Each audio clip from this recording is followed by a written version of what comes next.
Black smoke billowed from the overturned car, flames beginning to lick around its frame. Noah didn't hesitate, rushing into the thick smoke to pull the unconscious woman out. She was bleeding but still breathing. As he unfastened her seatbelt, a glimmering pendant swung before his eyes. Noah's heart stopped. A half-heart necklace with "Forever" engraved on it. The last gift he'd given his wife before she vanished from his life 5 years ago. What would you do if the person you rescued was the very one who once shattered your heart? Share your thoughts below. The early morning light filtered through the thin curtains of Noah Mitchell's small apartment. At 35, his face carried the weathered lines of someone who had endured more than his fair share of hardship. He rubbed his stiff neck, another night on the too-small sofa. The bedroom, the only one in the apartment, belonged to his 6-year-old daughter, Lily. "Daddy?" A small voice called from the doorway. Lily stood there in her favorite pajamas, her brown curls tousled from sleep, clutching her worn teddy bear. "Hey, sweetheart." Noah's tired face instantly softened. "Ready for some breakfast before school?" This was their ritual, Noah rising at 5, preparing breakfast, getting Lily ready for school before heading to his job as a mechanic at the local garage. After work, he'd pick her up from the after-school program, then often head to his second job tending bar 3 nights a week. Every hour worked, every dollar earned was for her. As Noah flipped pancakes, he watched Lily coloring at the small kitchen table. She was drawing what she always drew, 3 stick figures holding hands. A family. Their family, though the third member had never been part of Lily's conscious memory. "Is this what Mommy looked like?" Lily asked, pointing to the female figure with long hair. Noah's hand stilled momentarily. "Maybe," he said softly. "You were very little when she left." The truth was more complicated. Claire, his wife, had disappeared when Lily was just 1 year old. No note, no warning, just gone one morning, leaving Noah with a baby daughter and a broken heart. The only thing she'd left behind was half of a heart pendant necklace he'd given her, which he'd found on their bedside table. The other half, with "Always" engraved on it, he kept in a small box, hidden away like the pain he carried. "Will she ever come back?" Lily asked, a question that pierced Noah's heart every time. "I don't know, sweetie," he answered honestly. "But we're doing okay, just you and me, right?" Lily nodded, but Noah knew she felt the absence. It showed in the quiet moments, in her drawings, in her questions on sleepless nights. Life wasn't just emotionally challenging, it was financially draining too. Lily had been born with a mild congenital heart condition that required regular checkups and would eventually need surgery. The medical bills kept Noah awake at night, even more than the uncomfortable sofa did. Miles away, in an elegantly appointed penthouse, Maya Collins sat at her desk, reviewing design proposals. At 33, she was the young CEO of a prestigious interior design firm she'd inherited from her adoptive family. Her short, stylish haircut and tailored clothes projected confidence and success. Yet, her eyes told a different story, a deep sadness that wealth couldn't erase. Maya's hand unconsciously went to her neck, touching the half-hard pendant she always wore. Forever. A word that felt both familiar and foreign. She didn't remember where it came from, only that when she'd woken up in a hospital 5 years ago with no memory of her past, it had been around her neck. The accident that had taken her memories had also taken her ability to have children, a private grief she carried silently. The Collins family had found her, identified her through a business card in her purse as someone they'd recently met, and when no one came forward to claim her, they'd taken her in, eventually adopting her into their family business. "Ms. Collins, your 10 o'clock was canceled," her assistant announced, interrupting her thoughts. "And your car is ready downstairs." Fate works in mysterious ways. That afternoon, Maya's luxury car began making an alarming noise just as she passed a small local garage. Pulling in, she was greeted by a tall mechanic wiping his hands on a rag.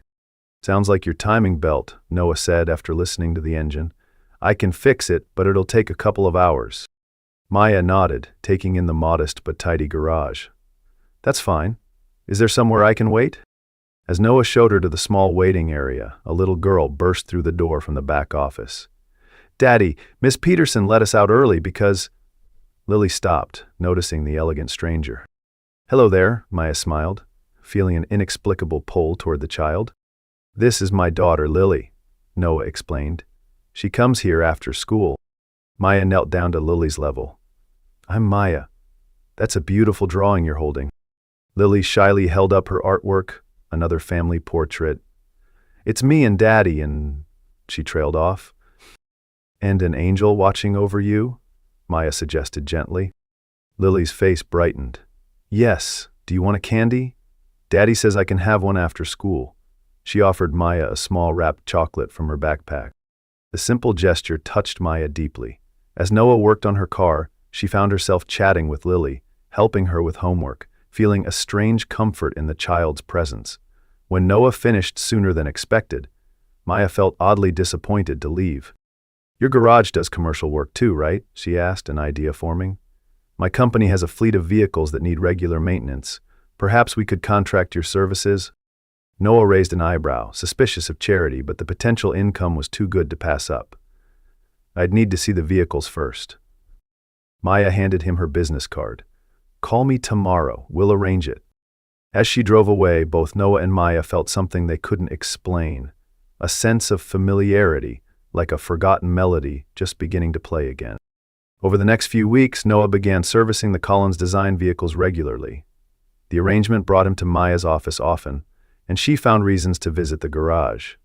Their lives, previously orbiting in completely different worlds, began to intersect in small but meaningful ways. One Saturday, Maya spotted Lily reading an advanced book in the corner of the garage while Noah worked. You like reading? She asked, impressed. Lily nodded enthusiastically. But Daddy says the library is too far to go every week. The following day, Maya appeared with a library card and an offer to take Lily to the central library. Noah hesitated, protective instincts flaring, but Lily's pleading eyes won out. That trip became a weekly tradition. Maya, who had never spent time with children, discovered a natural ease with Lily. The girl's innocent questions and observations brought a light to Maya's life that had been missing. One night, Noah received a panicked call from the babysitter. Lily had a high fever. Racing home from his bartending shift, he found Maya already there, having stopped by to drop off a book. I sent the sitter home, Maya explained, pressing a cool cloth to Lily's forehead. I hope that's okay. Through the long night, they took turns comforting the feverish child. Maya made soup from ingredients she found in Noah's sparse kitchen, somehow knowing exactly how to make it the way Lily liked. How did you know to add extra noodles? Noah asked, puzzled. Maya looked equally confused. I don't know. It just felt right. As dawn broke, Lily's fever finally subsided. Noah found Maya asleep in the chair beside Lily's bed, her hand protectively resting on the child's. Something shifted in him, a crack in the wall he'd built around his heart. When the hospital bill came for Lily's emergency room visit, Noah discovered it had been paid. He confronted Maya in the parking lot of her building.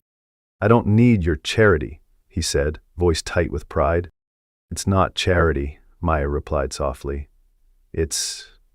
I don't know what it is, Noah. I just care about her. About both of you. Slowly, reluctantly, Noah began to open up. One evening, after Lily was asleep, he told Maya about Claire's disappearance, about the years of wondering why she'd left, about raising Lily alone. Sometimes I worry I'm not enough for her, he admitted, vulnerability showing through his usually stoic exterior. Maya touched his hand gently. From what I've seen, you're everything she needs. In turn, Maya shared her own story, waking up in a hospital with no memories of her life before the accident, the strange dreams that haunted her, the inexplicable feeling that part of her was missing. The doctors say my memories might never fully return, she explained, fingers touching her pendant. This necklace is the only connection to whoever I was before. When Lily asked about Maya's half-heart necklace one evening, Noah froze, remembering the matching piece hidden in his drawer. Why is your heart only half? Lily asked innocently. Maya smiled sadly. Maybe the other half is out there somewhere, waiting to find its way back to me. The three began spending more time together. Sunday picnics in the park, movie nights in Noah's small apartment, Maya teaching Lily to swim at the community pool. They fell into a rhythm that felt strangely familiar, as if they'd done it all before. One evening, helping Lily prepare for bed at Noah's apartment after a long day together, the little girl sleepily mumbled, "Night, Mommy," before catching herself, eyes going wide. The room fell silent. Maya's hand trembled as she tucked the blanket around Lily. "I'm sorry," Lily whispered, looking between Maya and her father.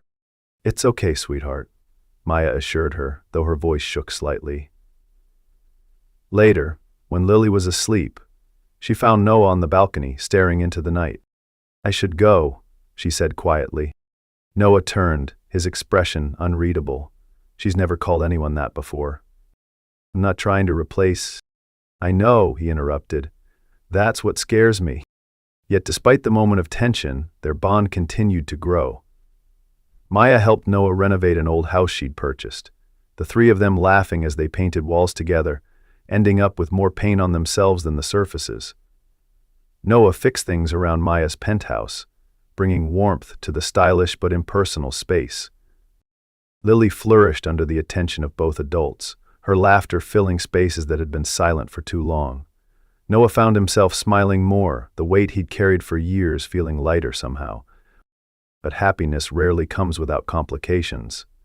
One afternoon, Noah arrived at the hospital for Lily's checkup, to find Maya already there, deep in conversation with the cardiologist. "Mr. Mitchell," the doctor greeted him. "Miss Collins was just discussing the surgical options for Lily. The procedure we've been planning might be possible sooner than we thought." Noah's confusion turned to anger when he realized Maya had been discussing his daughter's medical care without his knowledge. Later, in the hospital parking lot, his temper finally broke. "What gives you the right?" he demanded. "She's my daughter, not your charity case." "Noah, please," Maya tried to explain. "I was only trying to help." "By going behind my back? By what, paying for her surgery without telling me? We don't need your pity, or your money." "It's not pity," Maya's eyes filled with tears. "I care about Lily, about you. I feel connected to you both, in a way I can't explain." But Noah's walls had slammed back up. The old fears of abandonment, of not being enough, of losing Lily like he'd lost Claire, overwhelmed him. "Whatever game you're playing, it's over," he said coldly. "Stay away from us." The separation was devastating for all three. Lily couldn't understand why Maya had suddenly disappeared from their lives. She grew quiet, stopped drawing her three-person family pictures, and asked for Maya each night before bed. Noah threw himself into work, picking up extra shifts to save for Lily's surgery, ignoring the hollow feeling in his chest. The apartment felt emptier somehow, despite Maya having never lived there. Maya, meanwhile, found herself haunted by dreams more vivid than ever, dreams of a baby girl with Lily's eyes, of a man who looked like Noah, of a life she couldn't remember but somehow missed desperately. One night, unable to sleep, she opened the small box where she kept the few possessions from before her accident. The half-heart pendant, a tattered photograph with the faces water-damaged beyond recognition, and a business card for the garage where Noah now worked. Something about these items felt connected, but the thread of memory remained just out of reach. As if Noah's life wasn't complicated enough, another blow came when his mother, Eleanor, suddenly reappeared. Having been largely absent since Claire's disappearance, she now declared Noah unfit to raise Lily alone and filed for custody. "You work 2 jobs, live in a tiny apartment, and can't even afford her medical care," Eleanor argued. "I'm only thinking of what's best for her." The court date was set. Noah, desperate and exhausted, sold his prized motorcycle to pay for a lawyer, but knew his mother's resources far outweighed his own. When Lily's condition suddenly worsened, requiring the surgery sooner than planned, Noah faced an impossible choice: fight the custody battle or pay for the surgery. News of Noah's struggles spread through the small town. Some neighbors rallied around him, while others whispered that perhaps Eleanor was right. Could a single father working multiple jobs really provide what Lily needed? The morning of the custody hearing arrived with a sense of finality. Noah sat alone at the defendant's table, having chosen to put every penny toward Lily's upcoming surgery rather than legal representation. Eleanor sat across the aisle, flanked by expensive attorneys. The judge reviewed the case with a stern expression. "Before we begin, I understand Lily's teacher has a statement?" Ms. Adams, Lily's first-grade teacher, approached the stand with a letter. Lily wrote this herself, she explained, before reading. My daddy works very hard so I can have everything I need. He makes my lunch every day, with a heart drawn on the napkin. He never misses story time, even when he's very tired. He taught me to be brave about my heart problems. Please don't take me away from my daddy. He needs me as much as I need him. Many in the courtroom wiped away tears, but Eleanor's lawyer quickly countered with financial records showing Noah's precarious situation and Lily's expensive medical needs.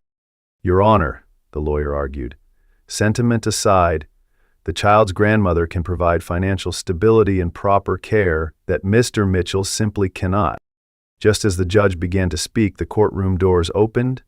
Maya walked in confidently, accompanied by an elegant older man in an expensive suit. Your Honor, I apologize for the interruption, Maya's lawyer addressed the court. My client has critical information relevant to this case. Noah stared in shock as Maya approached the witness stand. She looked directly at him as she began to speak. 5 years ago, I was in a serious car accident that left me with amnesia. I was adopted by the Collins family, who gave me a new identity and a new life as Maya Collins. But recently, I've begun to remember fragments of my past. She pulled out her half-heart necklace. This pendant has been my only connection to whoever I was before the accident. I never understood why I felt so drawn to Noah and Lily Mitchell from the moment I met them, why being with them felt like coming home. Noah's hand instinctively went to his pocket, where he now kept Claire's half of the pendant. With the help of medical experts and private investigators, Maya continued, I've confirmed through DNA testing that I am Claire Mitchell, Noah's wife and Lily's mother. Gasps filled the courtroom. Noah stood frozen, unable to process what he was hearing. The accident happened about 30 miles from here, Maya explained, her voice breaking. According to recovered records, I was traveling to interview for a job that would have helped our family financially. After the crash, I was unconscious for weeks.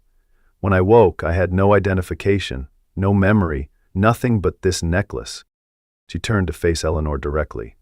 I understand you want what's best for Lily. So do I. But Noah has been an incredible father, better than either of us could have imagined. He's sacrificed everything for her.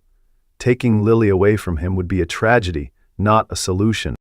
Eleanor sat stunned, tears streaming down her face, as she looked between Noah and the woman she now recognized as her long-lost daughter-in-law.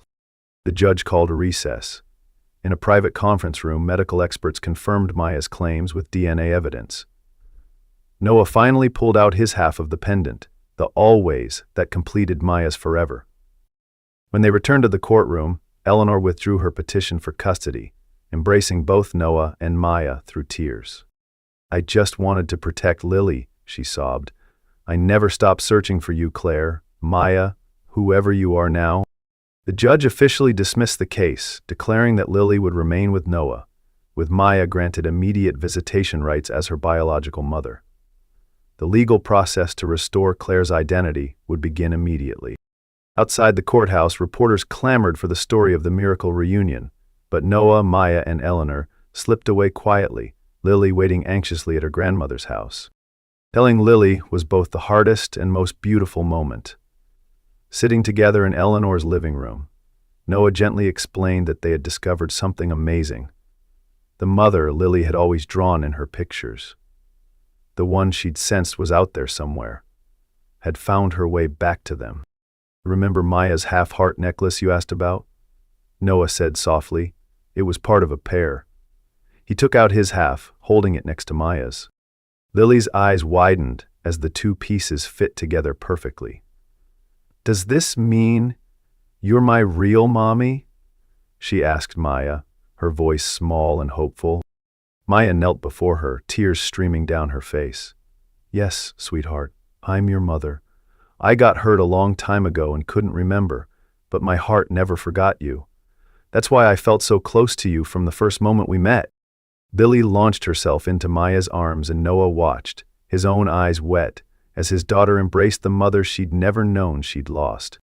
The days that followed were a whirlwind of emotions and adjustments. Maya arranged for Lily's surgery at the best children's hospital, covered by her health insurance, now that her identity was being legally restored. The procedure was successful, giving Lily a stronger heart for her future. Yet despite the miracle of their reunion, Noah and Maya moved carefully. Too much had happened, too many years lost to simply pick up where they'd left off. Maya took an apartment near Noah's, visiting often, but giving him space to process everything. "I understand if you can't forgive me for leaving," she said one evening as they sat on his balcony after Lily had gone to bed. "You didn't leave," Noah corrected her quietly. "You were trying to help us, and then you found your way back, even without your memories." He reached for her hand hesitantly. "I'm still trying to reconcile the Claire I lost with the Maya I found. I'm still trying to figure out who I am too," she admitted. "I have two lives in me now, Claire's and Maya's. I'm not sure how they fit together yet." They agreed to take things slowly, focusing on Lily's adjustment and recovery. Maya continued running her company but made changes to spend more time with her daughter. Noah accepted a position as technical manager at Collins Design, overseeing their vehicle fleet, allowing him to work regular hours and be more available for Lily. The three began creating new traditions: Sunday brunches, movie nights, helping Lily with her two homes project for school. Eleanor, making amends for her absence, became a supportive grandmother, often watching Lily to give Noah and Maya time to reconnect. Maya gradually recovered more memories: her childhood, meeting Noah in college, Lily's birth. But some parts remained hazy, like the morning she'd left for that fateful job interview. "Did we fight that morning?" she asked Noah one day as they walked through the park, Lily running ahead to the playground. "No," Noah said, smiling sadly. "You kissed me goodbye and promised to be home for dinner. You were so excited about the interview. It was for a design firm, actually. You said it would change everything for us." "And it did," Maya whispered, "just not how we planned." Lily's drawings changed, now featuring three people in the same house, not separated anymore. She hung these in both Noah's apartment and Maya's, creating a bridge between their worlds. One afternoon, Noah found himself working on Maya's old car, the one she'd been driving when she first pulled into his garage. The vehicle had been in storage at the Collins estate, and Maya had only recently discovered it. As he repaired it, he felt like he was somehow mending the past, reconnecting broken wires that had kept them apart for too long. Maya began keeping a journal of her returning memories, sharing the entries with Noah when she felt ready. Sometimes they'd laugh over a shared joke she'd suddenly recalled. Other times they'd sit in comfortable silence, processing the miracle and tragedy of their story. The reunited half-heart pendants now rested in a glass case in Lily's room, a symbol of their broken past and healing present. Beside it sat an old ring box that Noah had kept all these years, though neither mentioned it.